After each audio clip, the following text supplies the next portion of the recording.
मृत्योर्मामृतंगमय। ओम शांति शांति शांति। विवेक चूड़ामणि कक्षा 30वीं कक्षा चलेगी और इसमें श्लोक संख्या 190। 3 श्लोक इकट्ठे हमने विचार किए थे। अनादिकालो अयम अहम स्वभाव, ये विज्ञान में जो कोश अनादिकाल से है और अहम स्वभाव वाला है। ये देह इंद्रियादि में अहम बुद्धि रखने वाला जीव समस्त व्यवहार मूढ़ा, ये जीव के रूप में विज्ञान में को सारे व्यवहारों को वहन करने वाला है। करोति कर्माण्य अनुपूर्व वासना, अपनी पूर्व वासनाओं के अनुकूल कर्म करता है। पुण्य और अपुण्य और उनका फल भोगता है। विचित्रा स्वपि योनिषु व्रजन आयाति निर्याति, विचित्र योनियों में गमन करता हुआ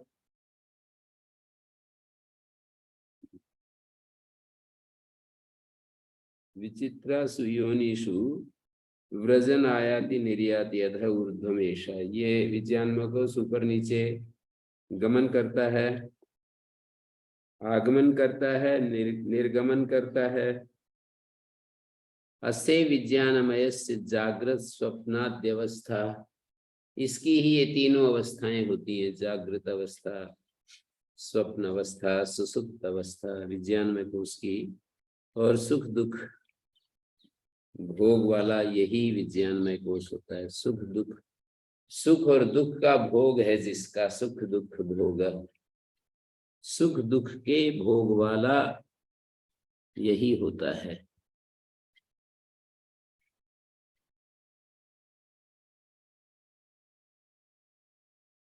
सुख दुख का जो भोग है, सुख दुख भोग भी असेव विज्ञानमय जागृत स्वप्नादि अवस्था, इसी विज्ञानमय कोश की स्वप्न जागृत आदि अवस्थाएं होती हैं और इसी विज्ञानमय कोश का सुख दुख का भोग होता है। देहादि निष्ठाश्रम धर्म कर्म, ये 190वां श्लोक है। देह आदि निष्ठ, जो देह आदि से संबंधित जो आश्रम धर्म कर्म गुणाभिमानम सत्तम करोति, गुणाभिमान सतत करता है। देहादि में निष्ठा, आश्रम धर्म, ये आश्रम है, ये धर्म है, ये कर्म है। गुणों में निरंतर, गुणों में निरंतर अहमता और ममता। गुणाभिमानम सत्यम अमेति, ममता और अहमता इस विज्ञान में को उसका ही स्वभाव है। अहमता और ममता करता हुआ विज्ञान में का ही ये स्वभाव है। परमात्मा के अति निकट होने के कारण ये विज्ञान में को अति प्रकाश में है। गुणाभिधानम सततम ममेति, गुणों का अभिमान सतत निरंतर ममेति। विज्ञान कोशो अयम अति प्रकाशः, गुणाभिमानम सततम ममेति।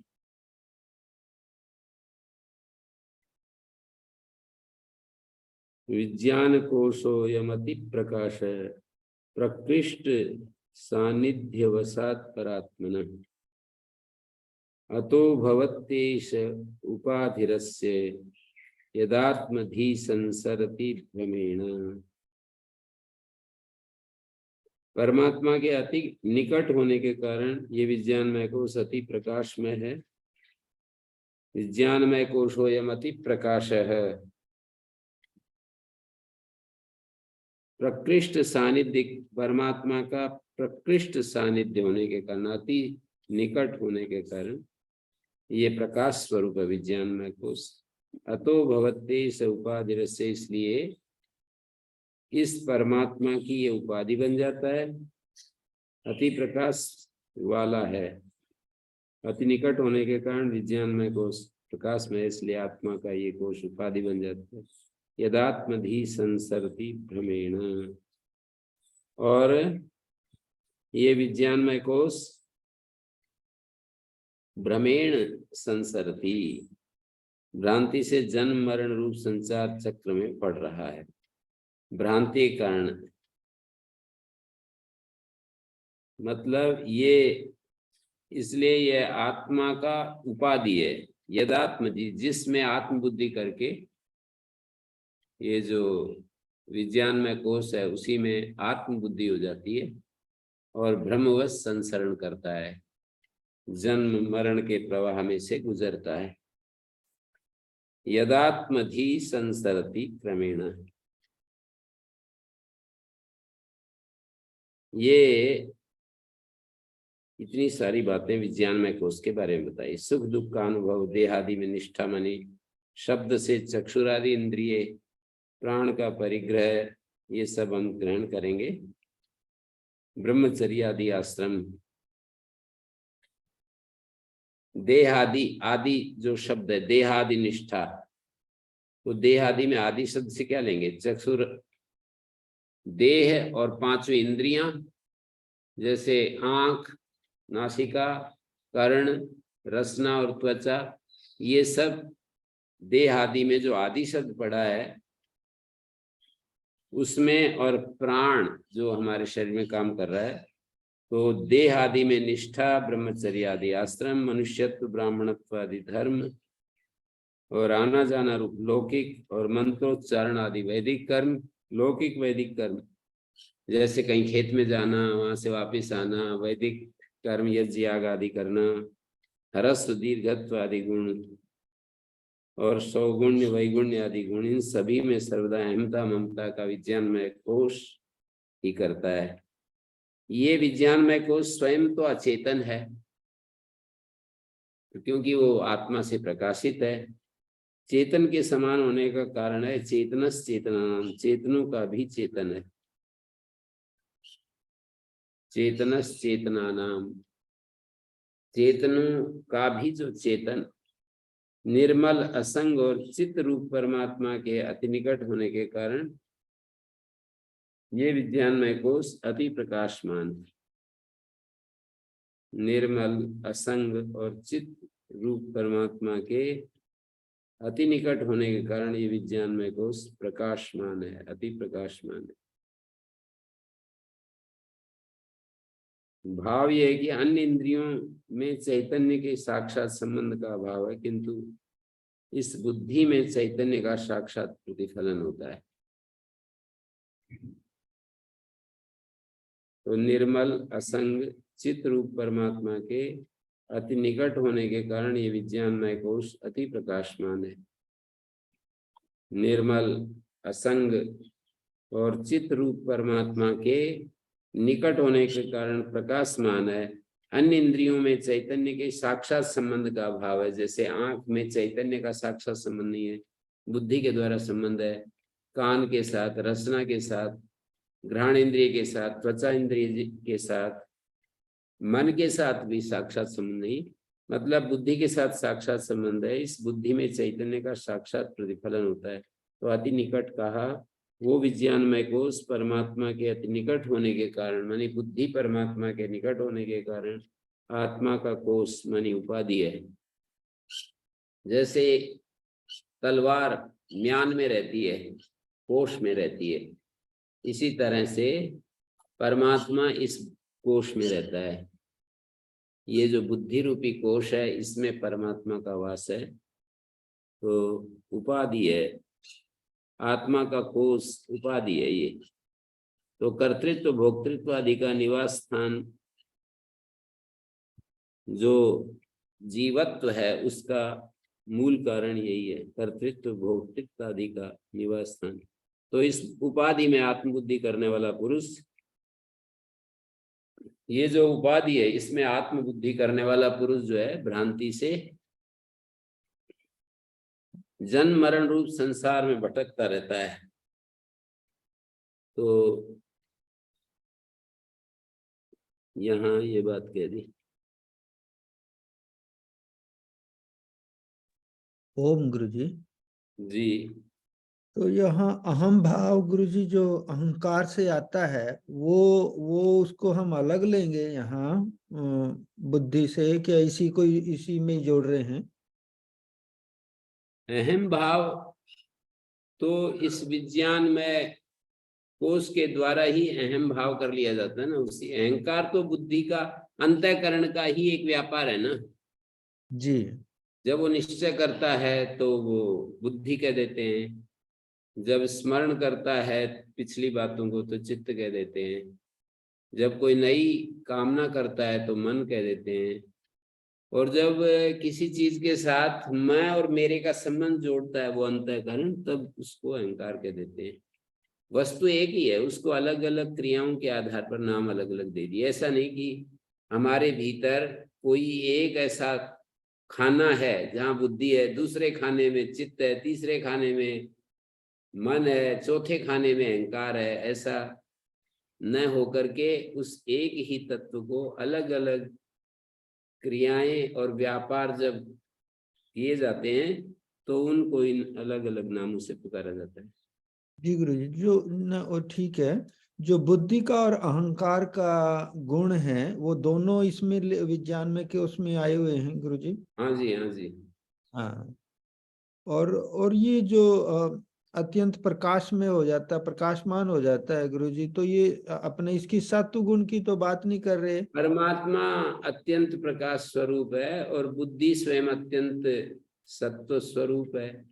तो उसके तो जी उस बुद्धि में ये प्रतिफलित होता है। जैसे सूर्य का दर्पण में प्रतिबिंब होता है, दीवार में तो नहीं होता है। जी तो सत्व गुण रूप है ना बुद्धि, जी गुरुजी। तो और उसमें परमात्मा का प्रकाश प्रतिफलित होता है। और इसमें दिया था ना गुरुजी, आश्रम आदि धर्म कर्म और गुणों का अभिमान। गुणों का अभिमान में हम क्या लेने, आना जाना और ये सब गुणों का अभिमान में क्या नहीं, गुण लेने? तो, गुणों का मतलब मैं छोटा हूँ, मैं मोटा हूँ, मैं गुणवान हूँ, मैं अवगुण है मेरे अंदर, अलग अलग जो भी इस तरह जी से। कर्म तो यही है, लौकिक वैदिक कर्म। और छोटा बड़ा, अच्छा बुरा, तपस्वी, साधारण आदमी हूं मैं तो तपस्या कर रहा हूँ।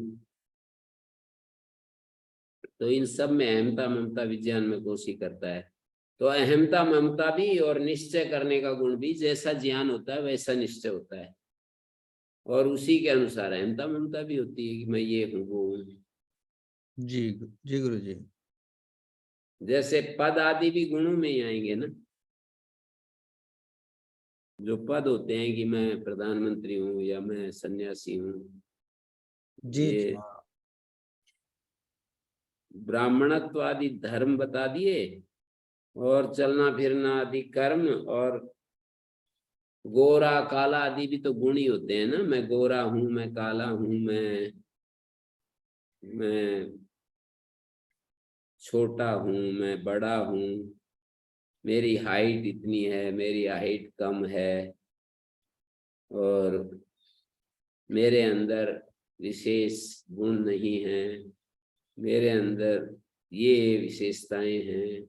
हमें कोई बायोडाटा लिखने के लिए, सीवी लिखने के लिए बोलता है तो हम गुण बताते हैं ना बहुत सारे अपने अपने बारे में। जब वर्णन करते हैं तो हम अपनी मजबूतियों को बताते हैं सीवी में। जी जी जी गुरु जी। तो वो गुण ही होते हैं। मैं ये करता हूँ, मैं ये करता हूँ, मैं खेलता भी हूँ, मैं सामाजिक कार्य भी करता हूँ। तो ऐसे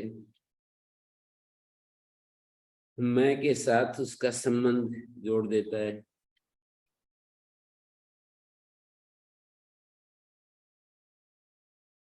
तो 3 श्लोकों में विज्ञानमय कोश को ही विस्तार से और विशद कर रहे हैं आगे। योयम विज्ञानमय प्राणेषु हृदि स्फुरत् स्वयं ज्योति कूटस्था सन्नात्मा कर्ता भोक्ता भवत्युपाधिस्थ। हमने कहा कि ये बुद्धि रूपी उपाधि में जो चैतन्य का प्रतिबिंब पड़ता है तो ये बुद्धि उपाधि बन जाती है। तो चक्षुरादि प्राणों में और बुद्धि में स्फुरित होने वाला स्वयं ज्योति जो विज्ञानमय आत्मा है, योयम विज्ञानमय प्राणेषु हृदि स्फुरति, हृदि स्फुरत स्वयं ज्योति। प्राणों में बुद्धि में स्फुरत होने वाला स्वयं ज्योति जो विज्ञान में आत्मा है, वो कूटस्थ निर्विकार होते हुए भी उपाधि के कारण कर्ता भोक्ता हो जाता है। उपाधि के कारण कर्ता भोक्ता हो जाता है। उपाधिस्थ है, उपाधि में स्थित हुआ हुआ कर्ता भोक्ता आत्मा, कूटस्थ आत्मा ही कर्ता भोक्ता। कूटस्थ आत्मा कर्ता भोक्ता नहीं होता। निर्लिप्त आत्मा कर्ता भोक्ता नहीं होता है। असंग आत्मा कर्ता भोक्ता नहीं है। उपाधिस्थ आत्मा कर्ता भोक्ता होता है। दो स्थितियां हैं ना, एक उपाधिस्थ आत्मा और एक उपाधिस्थ आत्मा और एक असंग आत्मा। तो असंग आत्मा तो कर्ता भोक्ता नहीं होता है, पर उपाधिस्थ आत्मा कर्ता भोक्ता होता है।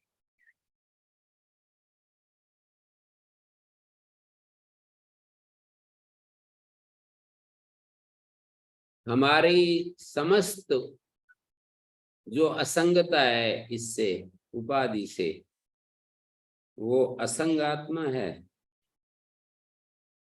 उपाधि से जो असंगता है वो असंग आत्मा, और उपाधि के साथ तादात्म्य हुआ हुआ जो हमारा आत्म स्वरूप है, वो जीव है, वो विज्ञान में कोश। योयम विज्ञानमय प्राणेषु हृदि, माने चक्षुरादि इंद्रियों को प्राण कहा है।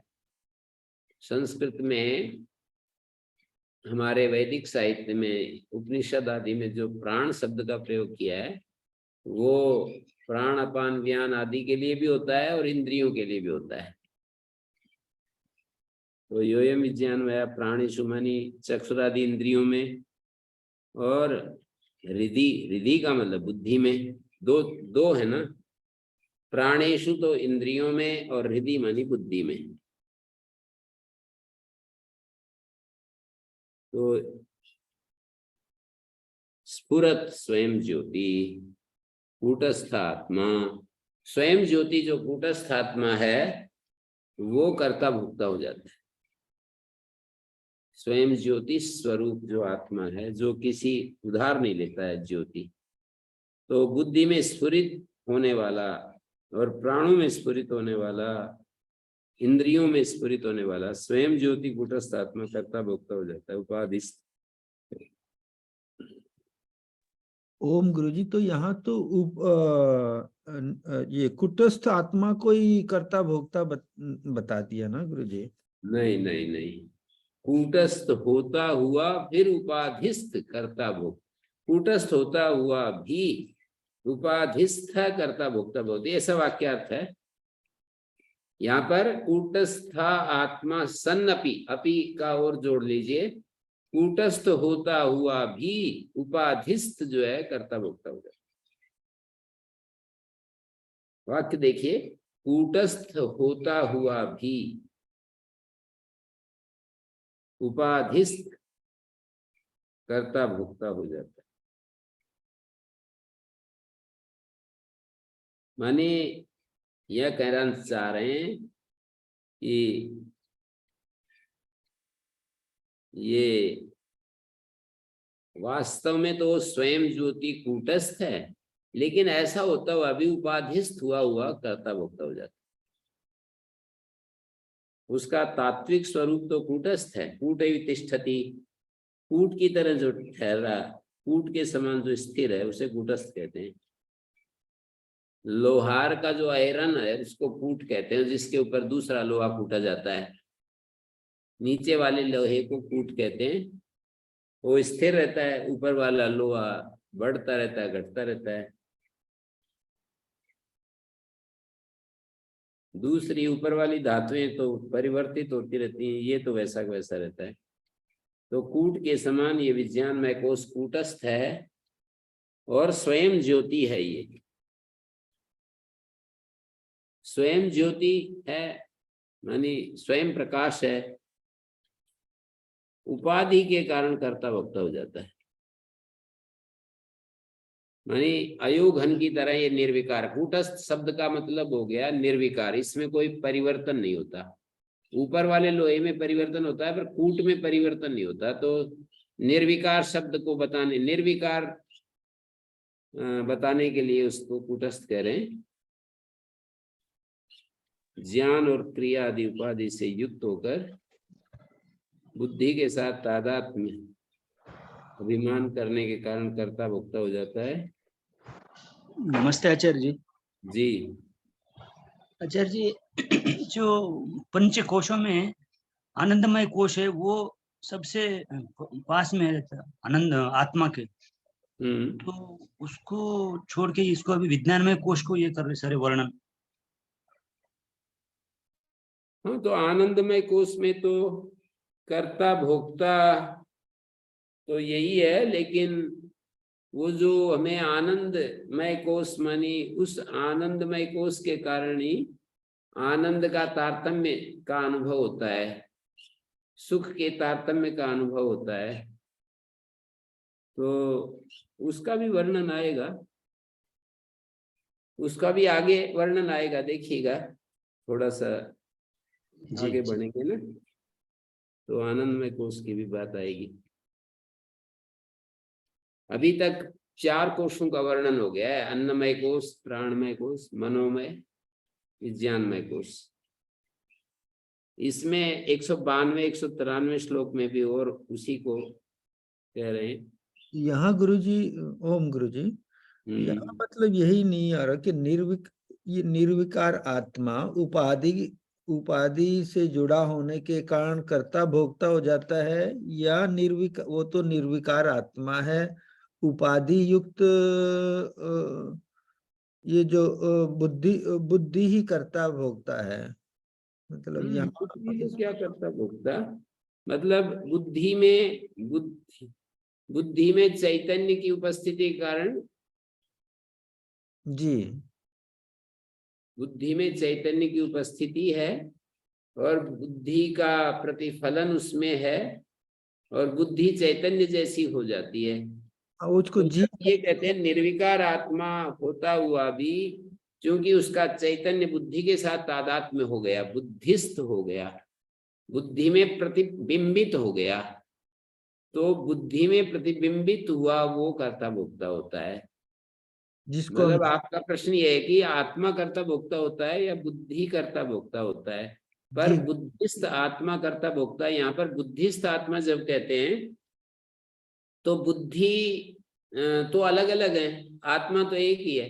तो बुद्धि में जो चैतन्य की उपस्थिति है, चैतन्य की उपस्थिति, उसका प्रतिफलन क्या है? बुद्धि में जो अनुभूतियां होती हैं चैतन्य की उपस्थिति के कारण, बुद्धि में जो ज्ञान का आनंद का अनुभव होता है, सुख दुख सतचित आनंद का बुद्धि में जो हमें अनुभव होता है कि मैं सत स्वरूप हूँ, मैं चित स्वरूप हूँ, यही जीव है, यही विज्ञानमय कोश है।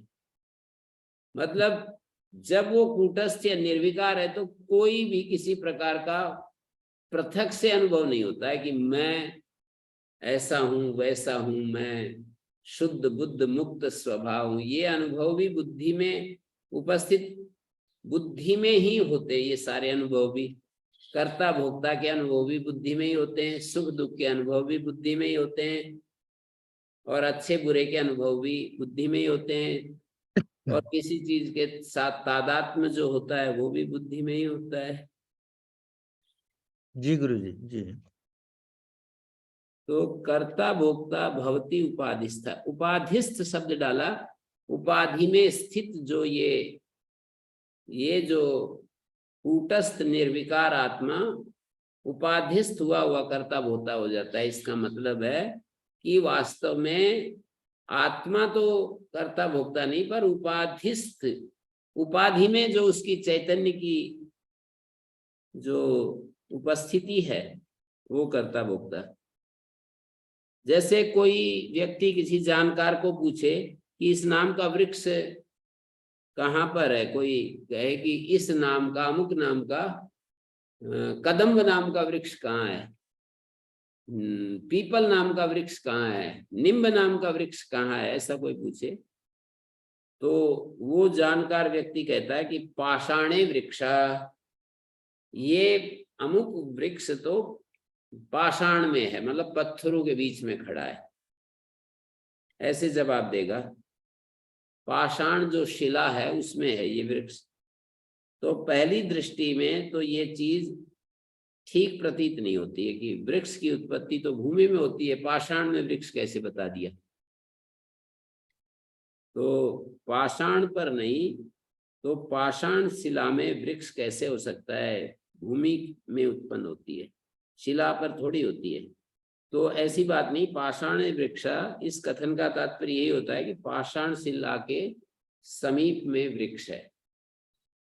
जो पाषाण शिला है, पाषाणे वृक्ष, पाषाण शिला के समीप में वृक्ष है। वृक्ष तो भूमि में ही है, पाषाण शिला के समीप में है। तो यहाँ सप्तमी विभक्ति का प्रयोग सामीप्य दिखाने के लिए हो जाता है। जैसे गावा कुत्र तिष्ठन्ति, बोले वृक्षे गावा तिष्ठन्ति, तो ये वृक्षे जो सप्तमी विभक्ति बोली है वो सामीप्य बताने के लिए, वृक्ष के सामीप्य को बताने के लिए सप्तमी का प्रयोग कर दिया कि वृक्ष के समीप में गायें बैठी हैं, वृक्षे गावा तिष्ठन्ति। बिल्कुल इसी तरह से प्राणेषु, इस शब्द में भी सप्तमी का प्रयोग सामीप्य दिखाने के लिए है कि प्राणेषु आत्मा, प्राणेषु मतलब इंद्रियों के समीप में जो ये आत्मा है, प्राणेषु, प्राणु में, इसका मतलब इंद्रियों के समीप में जो ये आत्मा है। जनक और याज्ञवल्क्य संवाद में जनक जी प्रश्न पूछते हैं कतमा आत्मा, बृहदारण्यक में, तो आत्मा कैसा है, उसका उत्तर देते हुए याज्ञवल्क्य ने प्राणेषु, प्राणों में, इसका मतलब प्राण के समीप में। प्राण शब्द से बोधित जो चक्षुर आदि इंद्रियां हैं ना, प्राणेषु का मैंने बतलाया, चक्षुर आदि जो इंद्रियां, ये भी अर्थ होता है, उनके मुख्य आत्मत्व का निषेध कर रहे हैं कि वे तो मुख्य आत्मा नहीं है। बुद्धि का भी प्राण सामीप्य है, तो इसका व्यावर्तन करते हुए कहते हैं बुद्धि भी आत्मा नहीं है, बुद्धि के समीप में आत्मा है। हृदय स्फुरत, बुद्धि में स्फुरित होने वाला, मानी हृदय पुंडरी का अवच्छिन्न बुद्धि, हृदय देश में, देश से अवच्छिन्न जो बुद्धि है उसमें प्रकाशित होने वाला जो स्वयं ज्योति, सबका प्रकाशक विज्ञानमय आत्मा है, उसको कहना चाह रहे हैं कूटस्थ। कूट के समान जो स्थिर रहे उसे कूटस्थ। तो धातु परिवर्तन होते रहने पर भी कूट हमेशा, धातु जो दूसरी ऊपर वाली धातु तो बदल रही है पर ये तो बदलता नहीं है। तो प्राणेषु, प्राण समीप में, हृदय बुद्धि के समीप में ये आत्मा है, वहां उसकी उपस्थिति है। प्राणेषु हृदय, तो उपाधि है बुद्धि, बुद्धि उपाधि के समीप में जो आत्मा है, मानी बुद्धि उपाधि से अलग जो उसकी स्थिति देखें तो वो कर्ता भोक्ता नहीं है, पर बुद्धि उपाधि के साथ में वो कर्ता भोक्ता है। स्वयं परिच्छेदमुपेत्य बुद्धे तादात्म्य दोषेण परम ऋषात्मन सर्वात्मका सन्न विवीक्षते स्वयं स्वतः पृथक्त्वेन मृदो घटानिव। ये परमात्मा परिच्छेदम उपेत्य, ये जो आत्मा है स्वयं परिच्छेदम उपेत्य, स्वयं परिच्छिन्नता को प्राप्त करके, परिच्छेदम उपेत्य का मतलब है ये परमात्मा मिथ्या बुद्धि के साथ तादात्म्य दोष के चलते बुद्धेस्तादात्म्य दोषेण परम मृषात्मना, मृषात्मना बुद्धे, मिथ्या बुद्धि के साथ। मिथ्या बुद्धि और एक सत्य बुद्धि, दो तरह का विशेषण कैसे बनेगा? जब हम कहते हैं कि मैं समस्त दृश्य धर्मों से रहित हूं, तो ये सत्य बुद्धि है। और मैं जब किसी व्यतिरेक बुद्धि को सत्य बुद्धि कह रहे हैं और अन्वय बुद्धि को मिथ्या बुद्धि कह रहे हैं। किसी भी धर्म के साथ बुद्धि का तादात्म्य करके और जब हम देखते हैं तो वो मिथ्या बुद्धि कह दिया। मृषात्मनः बुद्धे तादात्म्य दोषेण परिच्छेदम उपैत्य। मृषा मानी मिथ्या, मिथ्या स्वरूप है जिसका, ऐसे मृषात्मा। हाँ जी। अच्छा जी, ये उपाधि एक रहता है कि बहुत सारे रहते हैं? पहले शरीर उपाधि बोले, फिर अभी विज्ञानमय कोश उपाधि, फिर बुद्धि उपाधि, सो ऐसे कई सारी उपाधि हो सकते हैं। मतलब हाँ, उपाधियां तो, मुख्य उपाधि तो बुद्धि ही है ना। आत्मा का निकट अभी बतलाया कि आत्मा का डायरेक्ट संबंध तो बुद्धि से ही है, अति निकट है और अति स्वच्छ है वो। तो वहां जो उसकी उपस्थिति है वही है मुख्य उपाधि। तो दूसरी उपाधियां तो गौण रूप से कह देते हैं। तो मिथ्या होने के कारण बुद्धि को मृषात्मा कहा। मृषा मिथ्या आत्मा स्वरूप है जिसका, उसको मृषात्मा कहते हैं। तो मृषात्मा बुद्धि के साथ अपने आप को जोड़ लेने से उसके गुण धर्मों को स्वयं के गुण धर्म मानने के कारण ये आत्मा स्वयं, आत्मा तो भूमा स्वरूप है, तो वो भूमा जो आत्मा है वो अल्पत्व को प्राप्त हो जाता है। तो परिच्छेद का मतलब अल्पत्व को। जो भी संकोचक रूप हैं बुद्धि के द्वारा संकुचित करके देखने वाले रूप हैं, वो सब मृषात्मा बुद्धि के साथ, मृषात्मा बुद्धि के तादात्म्य दोष के कारण है। और जो भी अपरिच्छिन्नता की तरफ ले जाते हैं, जैसे ये भी एक पॉजिटिव शब्द है, भूमा का मतलब सब, सर्वरूप, सब जगह मेरी उपस्थिति है, इसको हम मृषात्मा नहीं कहेंगे। सर्वरूप को मृषात्मा नहीं कहेंगे। लेकिन अपने को परिच्छिन्न करके देखना, अपने आप को गुण धर्मों को स्वयं के गुण धर्म मानने के कारण यह आत्मा स्वयं भूमा होते हुए भी अल्पत्व को प्राप्त हो जाता है। इदम सर्वम यदयम आत्मा, ये जो कुछ भी है वह सब आत्मा ही है। सर्वम खलु इदम ब्रह्म, ये प्रत्यक्ष आदि प्रमाणों का विषय भूत नाम रूपात्मक सारा जगत ब्रह्म रूप है। इनमें आत्मा का सर्वात्मक होना सिद्ध है। मृदः सर्वात्मका सन्नपि वीक्षते स्वयं स्वतः पृथक्त्वेन मृदा घटानिव। यहाँ मृदा पंचमी है, मिट्टी ही घट का उपादान कारण है। मिट्टी के अतिरिक्त घट का कोई स्वरूप नहीं है। जैसे अज्ञानी व्यक्ति मिट्टी और घट को अलग अलग रूप में देखता है, मिट्टी से घट की उत्पत्ति देखता है। मिट्टी ही एक विशेष आकार में घट बन गई है, ये तो तात्विक स्थिति है। और मिट्टी से घट उत्पन्न हुआ, ये एक प्रकार का मिथ्या बुद्धि है। आत्मा के अतिरिक्त कुछ भी न होने पर भी अनात्मच व्यक्ति सभी को स्वयं आत्मा से, स्वयं से मतलब आत्मा से भिन्न रूप से ही जानता है। आत्मा से अतिरिक्त तो कुछ है नहीं। मैं, वह, यह, तू इत्यादि भेद बुद्धि वाला हो जाता है। स्वतः पृथक्त्वेन मृदो घटानि, वह मिट्टी से जैसे घट की बात देखने में आती है, वैसे ही स्वतः स्वयं स्वतः पृथक्त्वेन वीक्षते।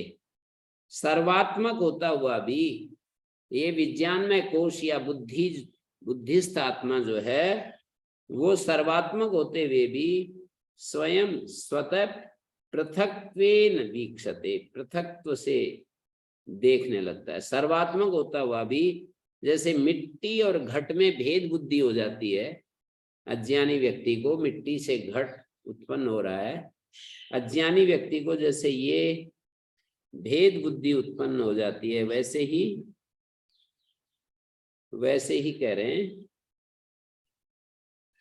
स्वयं स्वतः, स्वयं आत्मा से भिन्न रूप से ही पृथक्त्वेन वीक्षते, भिन्न रूप से देखता है।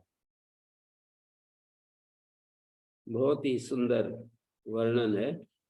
सर्वात्मक है आत्मा, सर्वात्मका सन्नपि, सर्वात्मक होते हुए भी वीक्षते स्वयं स्वतः, ये पृथक्त्वेन वीक्षते, सर्वात्मक होता हुआ भी अपने को पृथक रूप में देखता है कि मुझसे मैं अलग हूं, मुझसे ये सारा फैलाव जो है, प्रसार फैलाव, ये सब अलग है।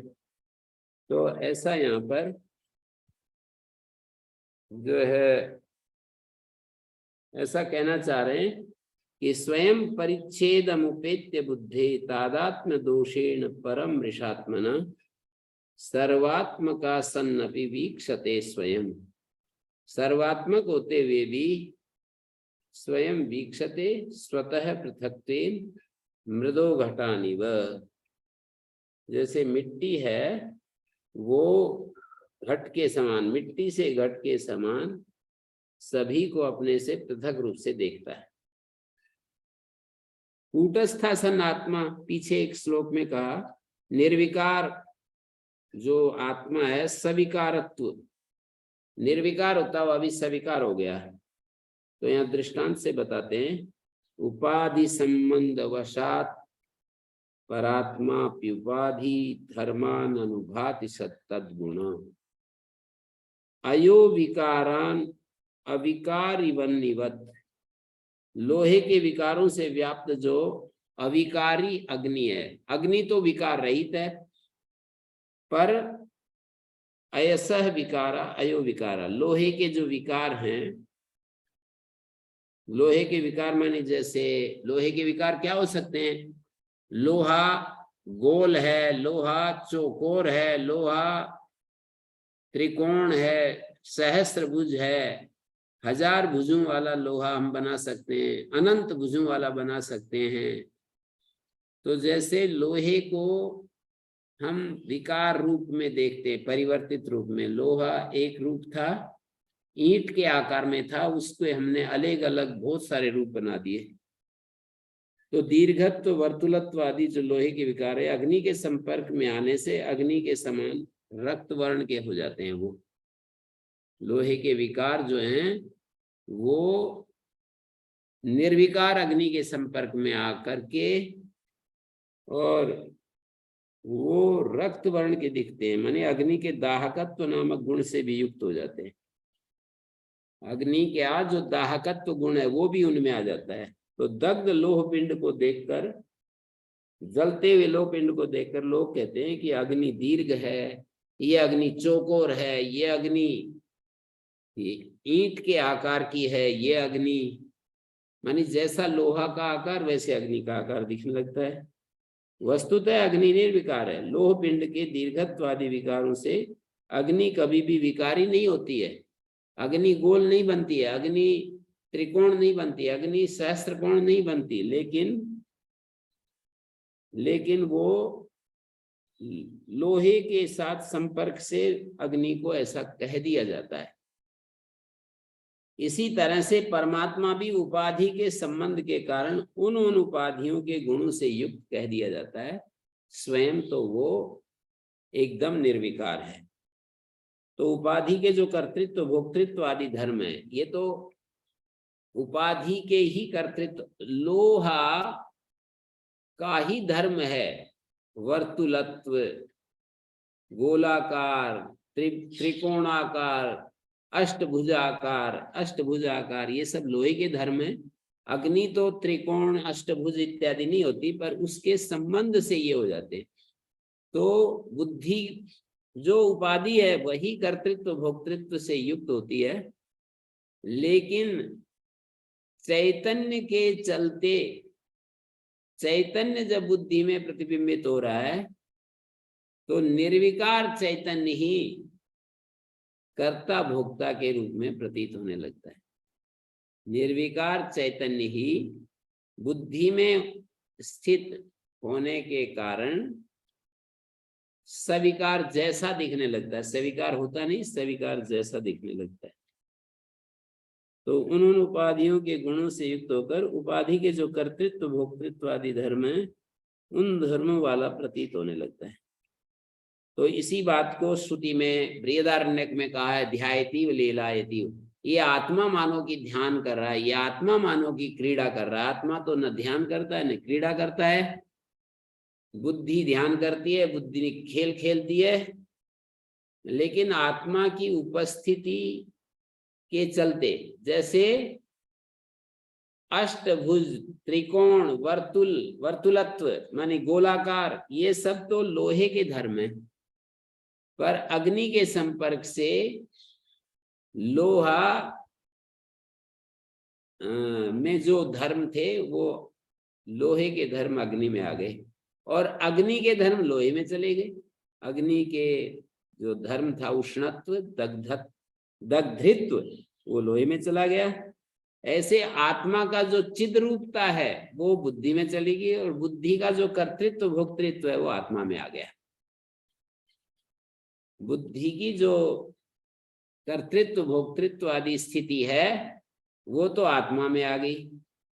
आत्मा कर्ता भोक्ता कहा जाने लगा। यद्यपि अभी जो थोड़ी देर पहले शेखर जी ने प्रश्न उठाया था कि बुद्धि कर्ता भोक्ता है या आत्मा कर्ता भोक्ता है, उसका और स्पष्टता से उत्तर मिल रहा है कि कर्ता भोक्ता तो बुद्धि है, लेकिन साथ रहने से बुद्धि का कर्तृत्व भोक्तृत्व आत्मा में आ गया और आत्मा का चैतन्य बुद्धि में चला गया।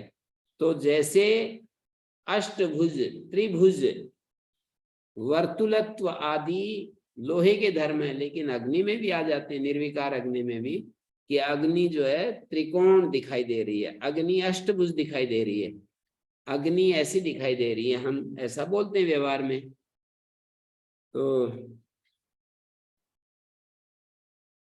तो परमात्मा भी उपाधि के संबंध के चलते उन उपाधियों के गुणों से युक्त होकर उपाधि के जो कर्तृत्व भोक्तृत्व आदि धर्म है उन धर्मों वाला प्रतीत होता है। तो श्रुति में ये कहा ध्यायतीव लीलायतीव। बुद्धि के ध्यान करने पर यह आत्मा ध्यान करता हुआ सा दिखता है और बुद्धि तथा प्राण वृत्ति के चेष्टा करते रहने पर बुद्धि जब कोई क्रिया कर रही है, चेष्टा कर रही है, तो यह आत्मा भी क्रिया करता हुआ प्रतीत होता है। मैं सुखी हूं, मैं दुखी हूं, मैं करता हूं, इन उपाधि धर्मों को स्वयं में आरोपित कर लेने से उपाधि धर्मवान सा प्रतीत होता है, उपाधि धर्म वाला जैसा प्रतीत होता है। आत्मा में उपाधि के धर्म व्यवहार में केवल प्रातीतिक हैं, वास्तविक नहीं। जैसे अग्नि में वर्तुलत्व, त्रिभुजत्व, अष्टभुजत्व, सहस्त्रभुजत्व, ये वास्तव में अग्नि में नहीं है पर आरोपित अग्नि में हो जाते हैं। ये सारे धर्म अग्नि में आरोपित हो जाते हैं। ऐसे ही यहाँ पर भी देख लेना चाहिए। परमात्मा सदा स्वभाव से सच्चिद आनंद स्वरूप है, नित्य शुद्ध बुद्ध मुक्त है, असंग है, निर्विकार है, एक रूप है, वो नित्य एक रूप एक रस है, वो इसी तरह से रहता है। तो दृष्टांत में अग्नि और दार्ष्टान्तिक में परमात्मा, इन दोनों को ही प्रकाशक कहा है, विकार शून्य कहा है और उनका एक रूपत्व बताया है। तो इन 3 श्लोक हो गए, ये 191, 192 और 193। उपाधि संबंध वशात परात्मा भी उपाधि धर्मान अनुभाति तद्गुण। उपाधि संबंध के कारण से परात्मा भी माने परमात्मा भी उपाधि धर्मों को अनुभाति तद्गुण, उपाधि के संबंध को लेकर उनके गुणों से युक्त कर अनुभाति माने उपाधि धर्मवान जैसा प्रतीत होता है, उपाधि धर्मवान सा प्रतीत होता है। परमात्मा तो सदा एक रूप है। किस दृष्टांत दिया? अयो विकारान अविकारी वन्यवत, अविकारी वन्य के समान। अयो विकारों में जैसे अविकारी वन्य आ जाए, सदा एक रूप रहता है अग्नि तो, लेकिन परस्वभावात्, सदा एक रूपो भी परः स्वभाव, दूसरे परः एक रूपो भवति तद सदा स्वभावात्, स्वभाव से ही वो पर जो है एक रूप ही रहता है। उसका स्वभाव ही ऐसे, उसमें थोड़ी परिवर्तन आएगा, अग्नि में थोड़ी परिवर्तन आएगा, आत्मा में थोड़ी परिवर्तन। स्वभावात् परा, परा मानी परमात्मा या अग्नि एक रूप ही रहता है। सदा एक रूपो भी परा, इसका अन्वय होगा सदा स्वभावात् परः एक रूपो भी, स्वभाव से ही जो परमात्मा है वो एक रूप होता हुआ भी उपाधि धर्मान धर्मवान अनु, उपाधि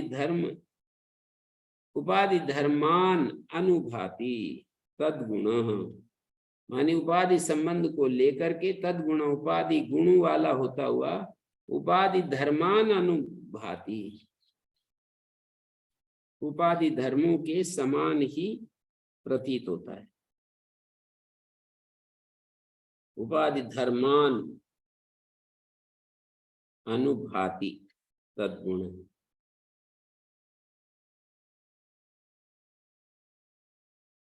ऐसा अर्थ निकलेगा उपाधि धर्मान।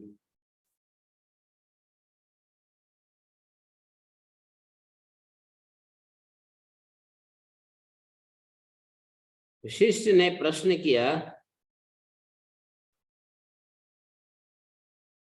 कि भ्रमेण आप्यन्यथा वास्तु जीव भावा परात्मना तद उपाधेर अनादित्वात् न अनादेर नाशयिष्यते, अतो अस्य जीव भावोपि नित्यो भवति संसृति न निवर्तेत तन्मोक्षा कथम मे श्री गुरु वद।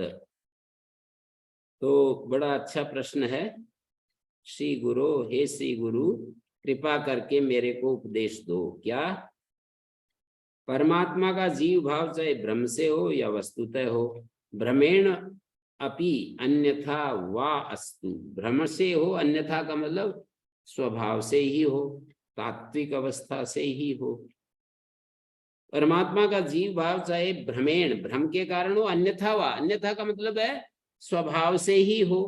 जीव भावा परात्मना तद उपाधेर अनादित्वात्, वो जीव भाव उपाधि, वो जीव भाव रूप उपाधि अनादि है और अनादि का नाश नहीं माना गया।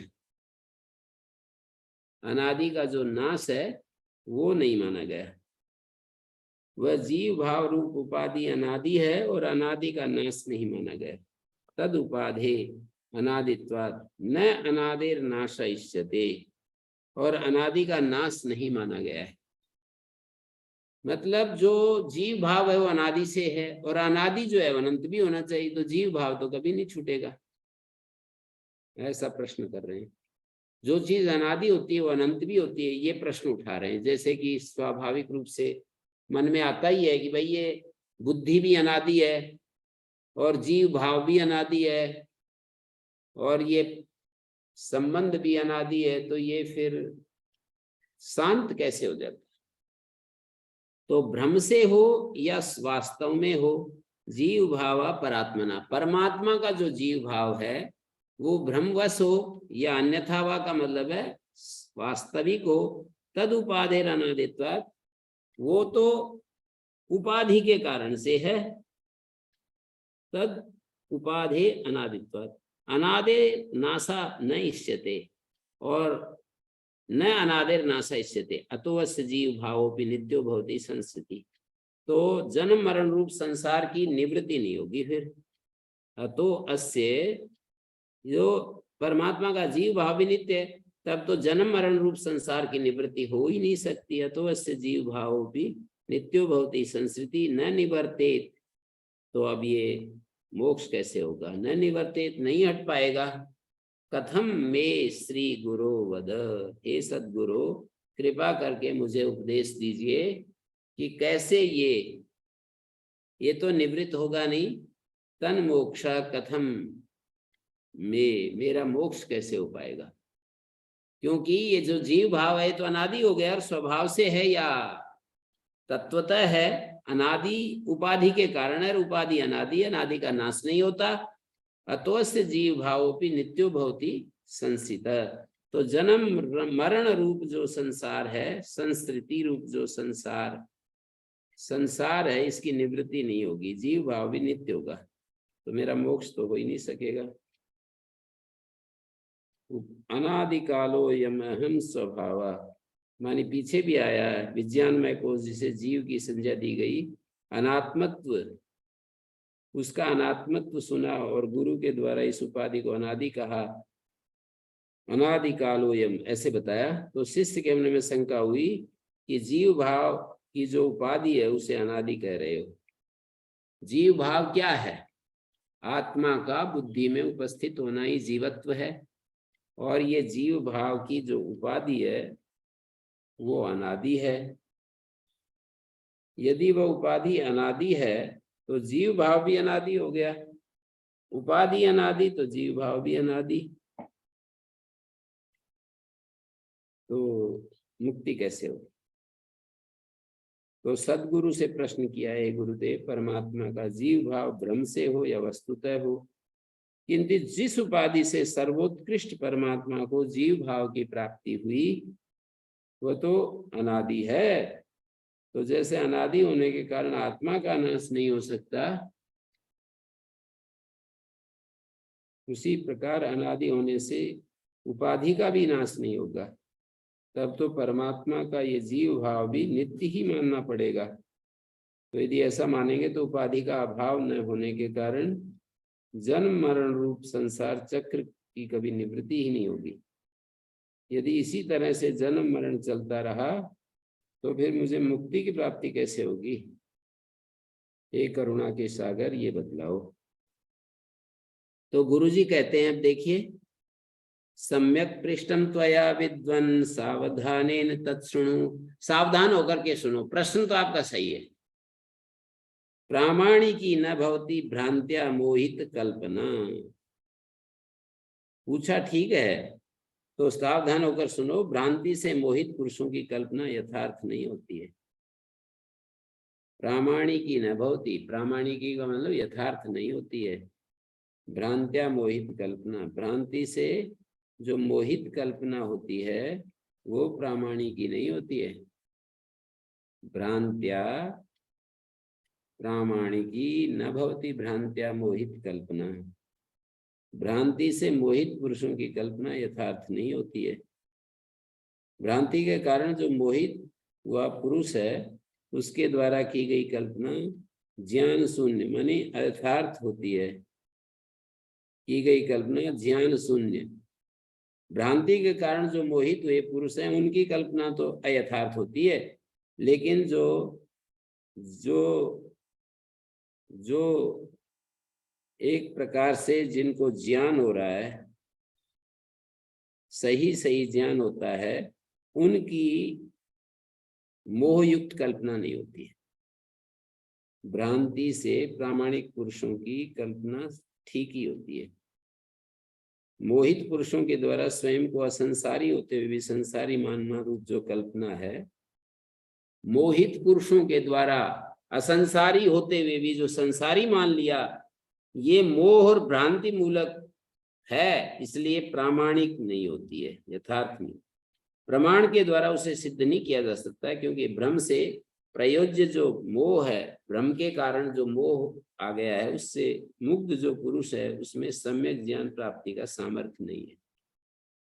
उसका उत्तर ही देते हैं कि यह अनादि जो उपाधि है उसका नाश कैसे होगा। तुमने ठीक प्रश्न किया है, तो मेरे प्रश्न को सावधान होकर के सुनो।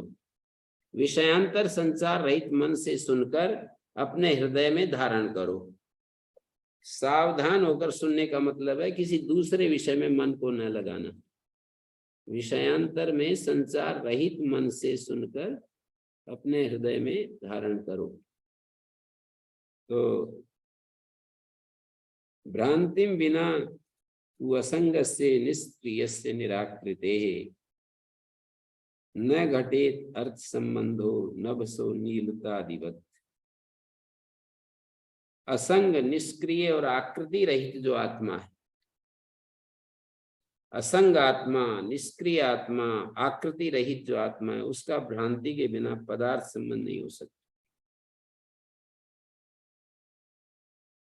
भ्रांतिम बिना असंगस्य निष्क्रियस्य निराकृते, और जो निराकृत मतलब आकृति रहित है, तीन बातें कही, असंग है, निष्क्रिय है और आकृति रहित है, ऐसे आत्मा का भ्रांति के बिना पदार्थ संबंध नहीं हो सकता। न घटेत अर्थ संबंधो नभसो नीलतादिवत्, जैसे नीलतादि से आकाश का संबंध नहीं होता। जैसे आकाश जो है नीला, हमको ऊपर देखते हैं तो छत जैसी एक गोलाकार जो आकाश दिखाई देता है, तो आकाश के साथ नील का संबंध है नहीं, लेकिन भ्रांति के कारण हमारे को दिखाई देता है।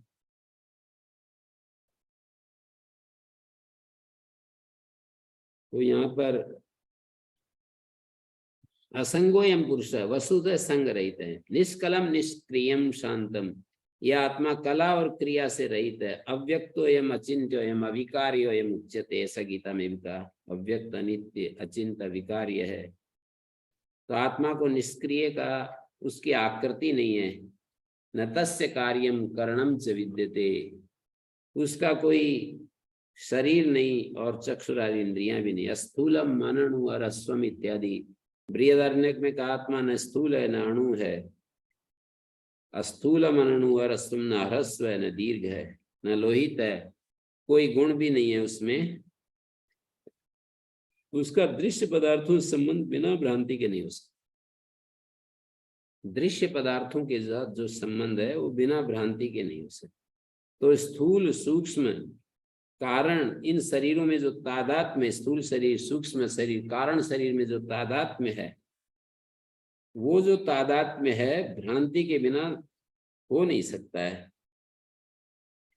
तो इसमें आकाश का दृष्टांत दिया। असंग, निष्क्रिय, निराकृति आकाश नीलता आदि से संबद्ध नहीं होता।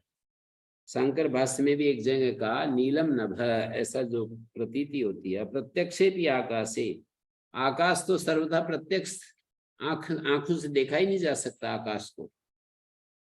आकाश को हम आंख से नहीं देख सकते। आंख का विषय तो रूप होता है, तो आकाश को कैसे देख सकते हैं? आंख आकाश को नहीं देखती है। तो अप्रत्यक्षे भी आकाशे बाला स्थल मलिनता अध्यसंति, व्यापक आकाश इंद्रिय ग्राह्य नहीं है, फिर भी अविवेकी लोग नीलम नभ ऐसा आकाश में इंद्र नील कटाह रूपता का और मलिनता आदि का अध्यास करते हैं।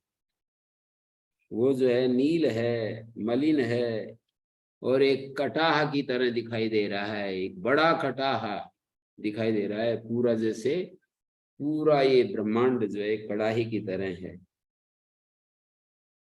तो अविवेकी लोगों से आकाश में कल्पित नीलता आदि अप्रामाणिक है, उसी प्रकार परमात्मा में भी जीव भाव अप्रामाणिक है। मतलब ये अनादि जो अविद्या है, ये इसके कारण से है, अनादि अज्ञान के कारण से इस प्रकार की प्रतीति हो रही है। केवल कल्पना मात्र करने से जैसे आकाश नीला आदि नहीं हो सकता, वैसे ही ऐसा यहाँ भी समझना चाहिए। तो बाकी चर्चा हम कल करते हैं। ओम शांति शांति शांति।